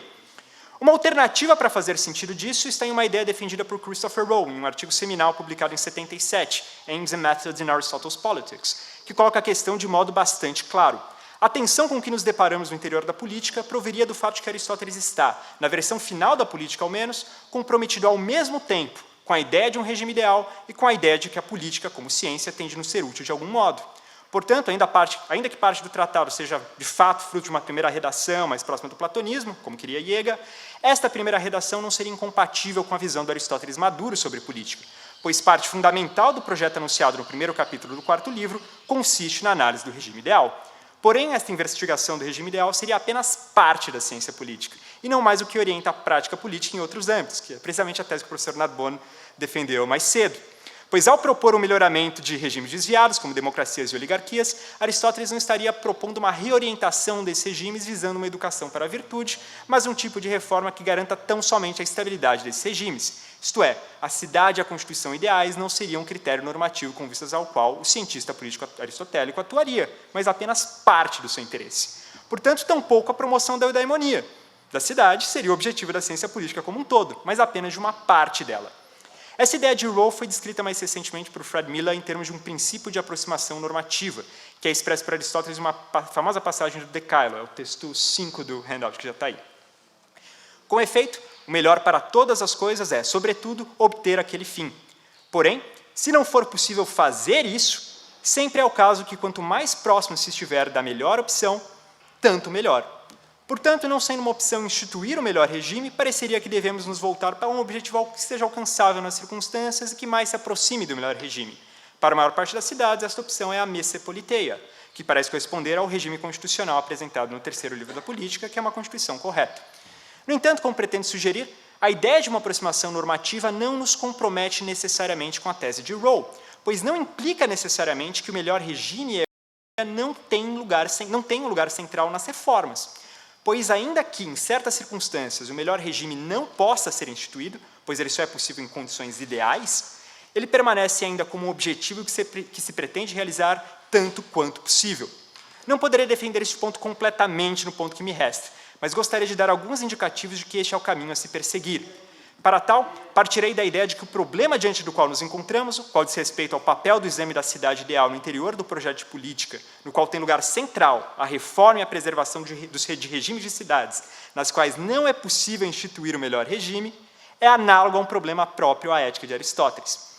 Tal como na política parece que, para certas cidades, a saber, aquelas que não dispõem de recursos populacionais ou geográficos, para a constituição ideal e, portanto, para alcançarem a eudaimonia em máximo grau, nessas cidades, o cientista político não pareceria atuar com vistas ao regime ideal, uma vez que instituí-lo seria simplesmente impossível em cidades desse tipo, mas com vistas a algum sucedâneo do substituto do regime ideal, como regime constitucional.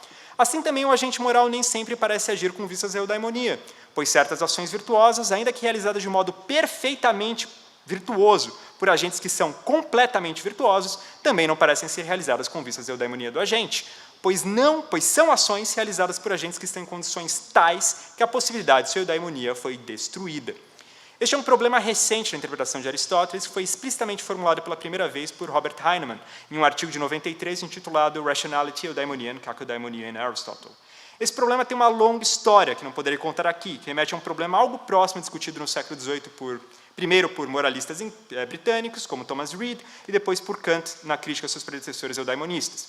Mas, em resumo, a ideia de Heinemann é que, em certas condições, certas ações virtuosas realizadas de modo virtuoso, que implica que são realizadas com vistas ao belo, isto é, com vistas a elas próprias, não parecem contribuir para a eudaimonia do agente, pois são realizadas por agentes que estão em condições tais que impedem completamente sua eudaimonia, de modo que não pareceriam ser realizadas com vistas à eudaimonia.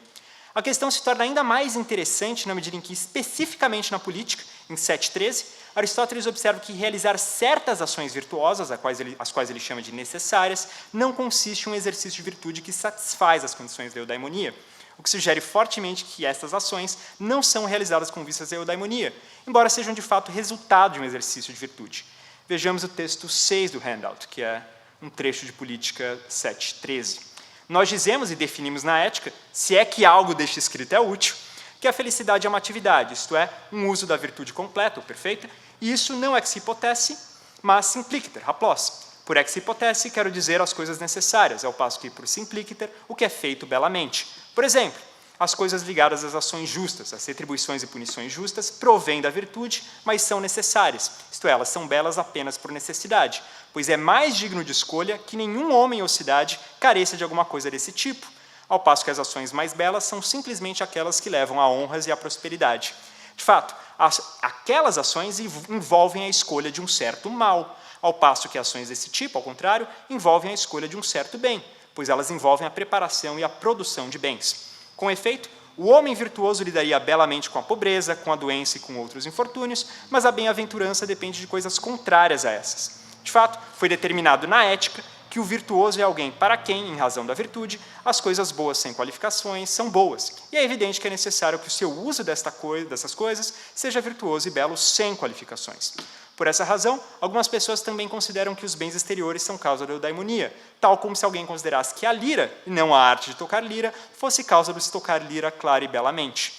Embora alguns, como Heinemann e mais recentemente Sukaina Hirji, no artigo de 2020, creiam que esse texto seja evidência de que, tanto na ética quanto na política, a eudaimonia não orienta todas as ações do agente virtuoso, eu gostaria de, à guisa de conclusão, sugerir o contrário.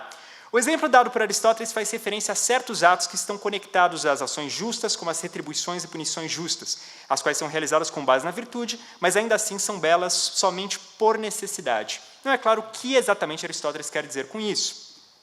O que eu gostaria de sugerir, e que não é nenhuma novidade na interpretação desta passagem, é que o que Aristóteles tem em vista aqui são ações mistas, que são ações que em si mesmas não são dignas de escolha, mas que nas circunstâncias em que são realizadas são dignas de escolha, pois elas contribuem para um fim bom ou evitam um mal maior.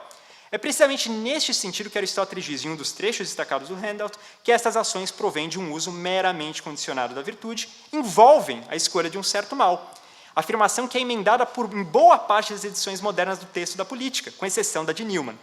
Para apreciarmos melhor este ponto, eu lhes trago uma passagem central da Ética Nicomaqueia que discute as ações mistas.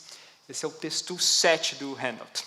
Há uma controvérsia quanto a se são involuntárias ou voluntárias aquelas coisas que são feitas por medo de males maiores e não em virtude de algo belo. Por exemplo, se um tirano que tem em seu poder os pais e os filhos de alguém ordenasse que este alguém fizesse algo vil, e se esta pessoa o fizesse, eles ficariam a salvo, e se não o fizesse, eles morreriam. Algo assim ocorre também no caso de lançamento de carga ao mar em uma tempestade. De fato, em geral, ninguém lançaria carga ao mar voluntariamente, mas todas as pessoas sensatas o fariam para salvarem a si próprias e aos demais. Sim. Portanto, circunstâncias em que... Portanto, tais ações são mistas e se assemelham mais às coisas voluntárias, pois são dignas de escolha nas circunstâncias em que são realizadas, pois o fim da ação é relativo à ocasião. Então, deve-se falar tanto do voluntário quanto do involuntário no momento em que se age. E quem age do modo descrito acima, age voluntariamente, pois em ações desse tipo, o princípio de movimento das partes do corpo está no agente, tanto fazer quanto não fazer as coisas cujo princípio está no agente, dependem do agente. Por conseguinte, tais coisas são voluntárias, embora sem qualificações, talvez sejam involuntárias, pois ninguém escolheria fazer alguma coisa desse tipo por ela mesma. Porém, às vezes as pessoas são inclusive louvadas por ações desse tipo, a saber, quando suportam algo vil ou doloroso em troca de coisas grandes e belas. Mas se o inverso ocorrer, elas são censuradas, pois é própria uma pessoa viciosa suportar coisas vis em função de algo nada belo ou minimamente belo. Embora a interpretação das linhas iniciais dessa passagem seja um pouco controversa, parece claro que as ações descritas nesta passagem da Ética Nicomaqueia correspondem precisamente às ações envolvidas nos usos condicionados da virtude descritas na política, ou, sendo mais exato, algumas ações mistas, a saber, aquelas em que o agente realiza algo vil com vistas a algo belo e grandioso, parecem corresponder precisamente àquelas ações descritas na política. Ademais, essa passagem também parece explicar o que exatamente Aristóteles quer dizer quando observa que usos condicionados da virtude possuem valor moral apenas anankaios, por necessidade, pois ações mistas são atos que, embora tomados em si mesmos sejam moralmente repreensíveis, podem ser moralmente dignos de elogio a depender das circunstâncias em que são realizados, de modo que podem ser atos constitutivos de ações belas a depender das circunstâncias de sua realização. Vocês devem estar se perguntando, o que isso tem a ver com a política? Vou chegar lá. Essa tese não é tão surpreendente assim, e na Ética Nicomaqueia há dois argumentos que parecem caminhar precisamente nessa direção. Como o tempo é curto, menciono um deles, texto 8 do handout. E, se as atividades estão em controle da vida, tal como dissemos, nenhum dos bem-aventurados tornar-se-á infeliz, pois jamais realizará ações odientas e viciosas. De fato, supomos que o homem realmente bom e sensato lida decorosamente com todas as suas sortes e sempre faz as mais belas coisas com base no que lhe está disponível, tal como também o bom estratego se serve do exército disponível de modo maximamente beligerante, e o sapateiro faz a mais bela sandália com couro que lhe é dado, e do mesmo modo também todos os demais técnicos. Mas se isso é assim, o eudaimon jamais se tornará infeliz, mas tampouco será bem-aventurado se sofrer a sorte de Príamo. Portanto, tampouco ele será realmente instável e fácil de mudar, pois também não será facilmente afastado da eudaimonia. Nem será afastado da eudaimonia por quaisquer infortúnios, mas por infortúnios grandes e frequentes. Em virtude de coisas desse tipo, ele não se tornará eudaimon novamente em pouco tempo, mas, quando muito, em um tempo longo e completo, tendo alcançado nele coisas grandiosas e belas. Embora essa passagem pareça fazer uma clivagem entre bem-aventurança, macaria e eudaimonia, tal que pareceria que condições desfavoráveis impedem a bem-aventurança, que seria uma felicidade divina e superior, mas não a eudaimonia, que seria uma felicidade humana, uma tese que remete a uma discussão que Cícero faz sobre os peripatéticos no De Finibus, contrastando a posição do Aristóteles com a de Teofrasto sobre a eudaimonia, as linhas finais deixam claro que a própria eudaimonia também é frágil, pois diante de grandes e frequentes infortúnios, ela deixa de ser uma possibilidade para o agente, embora ela possa voltar a se tornar possível em virtude de um longo período de práticas virtuosas. O que creio ser análogo ao que ocorre na relação entre o melhor regime, que é onde a eudaimonia pode ser alcançada em máximo grau, para todos livres por natureza nascidos na cidade, regimes corretos, em que a eudaimonia pode ser alcançada em alguma medida por todos que tomam parte na Constituição e mesmo outros habitantes da cidade, mas não por todos livres por natureza nascidos na cidade, porque nem todos vão conseguir alcançar a virtude em grau pleno, e regimes desviados, nos quais a eudaimonia não pode ser alcançada por aqueles que tomam parte na Constituição, senão raramente, dada a prática de injustiça que é constitutiva destes regimes e que, portanto, tende a tornar infelizes os que tomam parte na Constituição. O que me interessa nessa passagem é, sobretudo, o trecho que está destacado no handout. Depois de dizer que o agente virtuoso jamais se tornará infeliz porque jamais praticará ações viciosas, Aristóteles, então, compara o que ocorre nesse caso com o que se passa nas demais técnicas. O ponto é que o agente virtuoso, tal como o técnico, sempre faz o melhor possível, melhor possível com aquilo que lhe é dado. No caso do agente virtuoso, ele fará o melhor possível nas circunstâncias em que ele está inserido. O ponto se torna interessante se pensarmos em circunstâncias em que a eudaimonia não é mais uma possibilidade para o agente, pois ainda assim ele fará o melhor possível nestas circunstâncias. O que eu gostaria de sugerir é que o ponto de Aristóteles aqui é paralelo não apenas àquele feito no texto 6, mas também lembra fortemente o método de investigação apresentado no primeiro capítulo do 4º livro da Política. O texto é imenso, seria interessante ler tudo, mas vou ler apenas as linhas iniciais do primeiro capítulo do 4º livro da Política. Esse é o texto 9 do handout. Em todas as técnicas e ciências que não dizem respeito a uma parte do assunto, mas são completas no que diz respeito a um único gênero, compete a uma única ciência ou técnica considerar o que é adequado a cada tipo de coisa.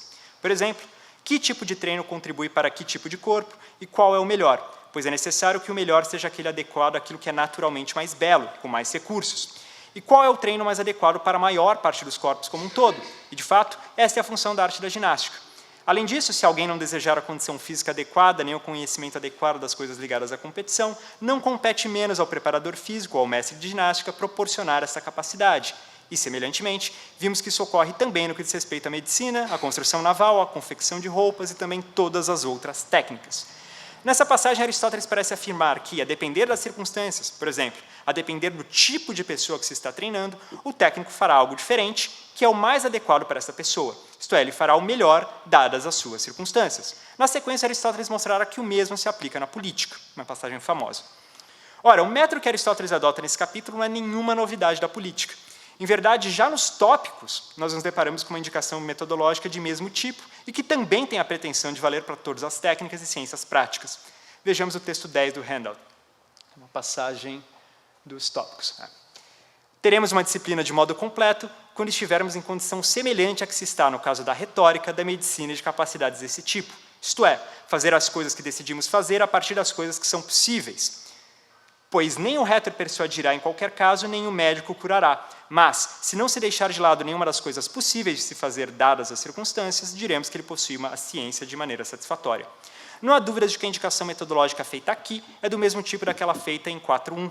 Mas o que esta passagem dos tópicos sugere de modo um pouco mais claro é que na política, tal como nas ciências técnicas, a função de seu praticante é fazer tudo aquilo que for possível dadas as circunstâncias. Embora isso nem sempre seja suficiente para alcançar o fim característico dessas técnicas ou ciências, de modo que o rétor nem sempre persuadirá, tal como o médico nem sempre curará, embora ambos farão o que é possível dadas as circunstâncias. Aqui nós já começamos a ver algo um pouco diferente das leituras tradicionais do método de 4.1, segundo as quais, ao atuar na preservação de regimes corrompidos, o cientista político aristotélico não estaria promovendo o melhor regime tanto quanto possível, mas promovendo algum outro ideal distinto do melhor regime. Creio que a próxima passagem dá ainda mais um passo nessa direção. Trata-se de uma passagem da retórica, o que não é sem importância, pois no texto 10 a retórica e a medicina eram precisamente o modelo metodológico a partir do qual Aristóteles faz a generalização para os diferentes tipos de ciência e técnica. Vejamos o texto 11 do handout, que é o último texto. Assim, é manifesto que a retórica não diz respeito a um único gênero determinado, mas é tal como a dialética, e é manifesto que ela é útil, e que a função dela não é convencer, mas ver as coisas convincentes que estão à disposição no que diz respeito a cada coisa, tal como também em todas as outras técnicas, pois nem a medicina compete fazer o que é saudável, mas promover o que é saudável até o ponto em que for possível, pois é possível, ainda assim, tratar de modo belo aqueles que são incapazes de tomarem parte na saúde. Tal como a passagem anterior, essa passagem também fala de um certo modo de proceder que se aplica a todas as técnicas. O ponto de Aristóteles na passagem é dizer que o ergon da retórica não é propriamente convencer e que isso não é nenhuma peculiaridade da retórica, pois em todas as técnicas ocorre algo semelhante. No trecho destacado, Aristóteles explica exatamente o que tem em mente a partir do caso da medicina. A medicina não tem por função meramente fazer coisas saudáveis, isto é, coisas que de fato promovem a saúde, mas realizar coisas saudáveis na medida em que for possível, pois mesmo se não for possível curar um paciente, ainda é preciso tratá-lo de modo adequado. A medicina trata mesmo de doentes terminais, e o que é surpreendente é que mesmo nestes casos parece que Aristóteles diria que se está promovendo a saúde tanto quanto for possível. Também, o que este exemplo sugere é que certos meios promovem um fim, não apenas porque são suficientes para alcançar esse fim, mas porque o preservam de alguma maneira. Por exemplo, ainda que não seja possível curar um paciente terminal, parece que caberia à medicina atenuar a doença incurável tanto quanto for possível, evitando assim, ao menos por algum tempo, a completa destruição da saúde do indivíduo e sua consequente morte. Semelhantemente, no texto 8, vimos que o que a virtude prescreve para agentes em circunstâncias em que a eudaimonia não é uma opção é evitar a prática de ações viciosas, de modo que o agente ao menos não se torne infeliz. Isto é, ainda que não seja possível realizar ações que satisfazem as condições da eudaimonia, é possível realizar ações que são belas por evitarem males maiores, de modo que, embora agir assim não satisfaça as condições da eudaimonia, trata-se ainda assim de um modo de agir que contribui em alguma medida para a eudaimonia, pois preserva a sua possibilidade para o agente, evitando o seu contrário. Tendo isso em vista, o que eu gostaria de propor como conclusão é que o mesmo se passa na política.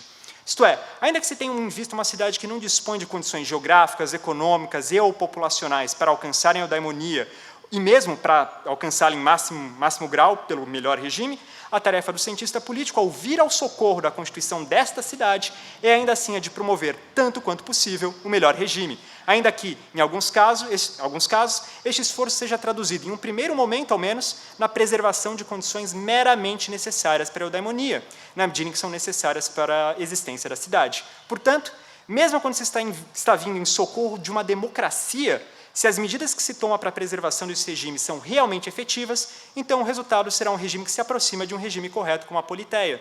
E, portanto, o que seria, para usar uma expressão de Pierre Destré, uma instanciação imperfeita do melhor regime. Obrigado.